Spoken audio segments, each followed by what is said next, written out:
मग तुम्ही हे आरटीचे फॉर्म काढलेत, मग याच्यावर तुम्ही काहीतरी कामकाज करा ना. कितीतरी पालक हे स्वतःची सुट्टी टाकून वेगवेगळ्या कंपनीमध्ये तिकडे तिकडे काम करतात. त्यांनी प्रत्येकाने इंडिव्हिज्युअली आज दुसरा दिवस आहे, सुट्ट्या टाकून आज इथे आले स्वतः गुपचूप आणि लगेच निघून गेले. लोकांना इथं तात्काळ ठेवत आहे. उन्हातानाचे लोक सगळे लहान मुलं, त्यांची छोटी छोटी मुलं घेऊन आले आहे. या संतप्त प्रतिक्रिया आहेत पालकांच्या. पिंपरी चिंचवडमध्ये आरटीई प्रवेश प्रक्रियेचा अक्षरशः बोजवारा उडालाय असा आरोप पालकांकडून केला जातोय. आकुर्डी इथल्या कैलासवासी फकीरभाई पानसरे उर्दू शाळेमध्ये आरटीई प्रवेशासाठी आवश्यक कागदपत्र पडताळणी प्रक्रियेच्या दरम्यान प्रशासनाचा भोंगळ कारभार समोर आलाय. शेकडो पालक आपल्या मुलांसह शाळेत जमा झाले असताना कर्मचारी कोणतीही पूर्वसूचना न देता निघून गेले. त्यामुळे पालकांमध्ये तीव्र संताप पाहायला मिळाला. नमस्कार, माझं नाव विवेक शामी पाटील. मी माझ्या मुलीच्या ऍडमिशनसाठी इथे आरटीआयचे फॉर्म टोकन घेण्यासाठी आलो होतो. सकाळी 8-8:30 पासून इथे मी हजर आहे. इथून फक्त गेटवर मला एकतर यादी मध्ये नाव नोंदवण्यास सांगण्यात आलेलं होतं आणि इथे कोणी शिक्षण अधिकारी इथे अवेलेबल नव्हते. शिक्षण अधिकारी इथे अवेलेबल नव्हते ना, कोणी तर त्यांचे कोणी स्टाफ इकडे अवेलेबल नव्हता की जेणेकरून आम्हाला एकतर टोकनची स्थिती यादी किती ते किती झालेली आहे कंप्लीट त्याची काही माहिती त्यांनी दिलेली नाही आहे. आणि जे व्हेरिफिकेशनसाठी आलेत त्यांचे व्हेरिफिकेशनही सुरू झालेलं नाही आहे. पहिली यादी लावली त्यांनी, आज त्यांना 15 तारीख देण्यात आलेली होती की तुम्ही या, पण त्यांनी अजूनही आल्यानंतर कामाला सुरुवात केलेली नाही आहे. आणि ते आले स्वतः गुपचूप आणि लगेच निघून गेले.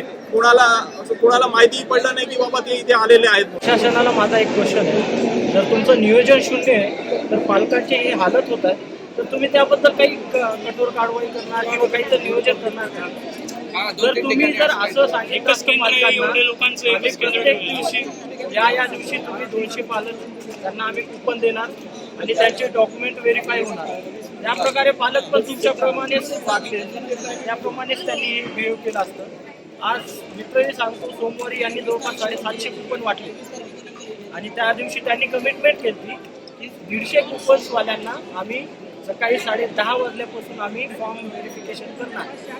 आज कितीतरी पालक हे स्वतःची सुट्टी टाकून वेगवेगळ्या कंपनीमध्ये तिकडे तिकडे काम करतात. त्यांनी प्रत्येकाने इंडिव्हिज्युअली आज दुसरा दिवस आहे, सुट्ट्या टाकून आज इथे आले. आज काय म्हणतात 3 वाजता या.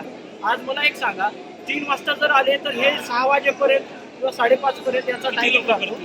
तेवढ्यापर्यंत 150 लोकांचं त्यांनी व्हेरिफिकेशन करतील का? मी भोसरीवरून आलेली आहे, सद्गुरू नगर भोसरीवरून. माझ्या मुलीचा नंबर लागलेला आहे आरटीमध्ये.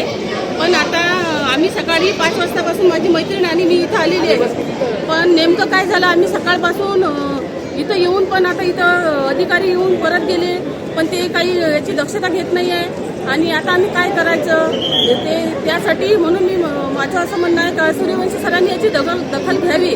मग तुम्ही हे आरटीचे फॉर्म काढलेत, मग याच्यावर तुम्ही काहीतरी कामकाज करा ना. त्याच्यावर तुमचं मत सांगा, त्याच्यावर तुम्ही याच्यावर काहीतरी कारवाई करा. मग तुम्ही आरटीचे फॉर्म करून असे सगळ्या लोकांना इथं तात्काळ ठेवत आहे. उन्हातानाचे लोक सगळे लहान मुलं, त्यांची छोटी छोटी मुलं घेऊन आले आहे. आम्ही आमचं कंपनीचं कामकाज सोडून इथं मुलांच्या भवितव्यासाठी इथं उभं आहे. मग तुम्ही करत काय आहात?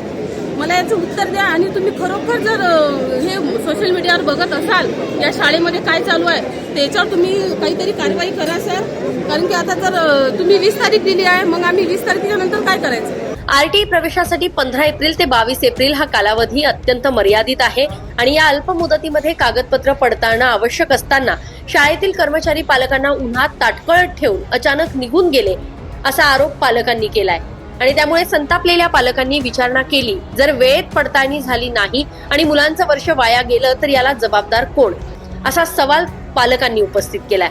या प्रकरणाचं गांभीर्य लक्षात घेऊन शिक्षण विभागाने आकुर्डीतील गैरसोयीची माहिती मिळताच जादा कर्मचारी पाठवले आणि प्रक्रिया सुरळीत पार पडेल याची काळजी घेतली.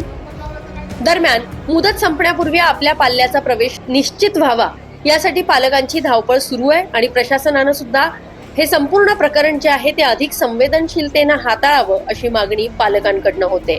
Bureau report, Lokmat video.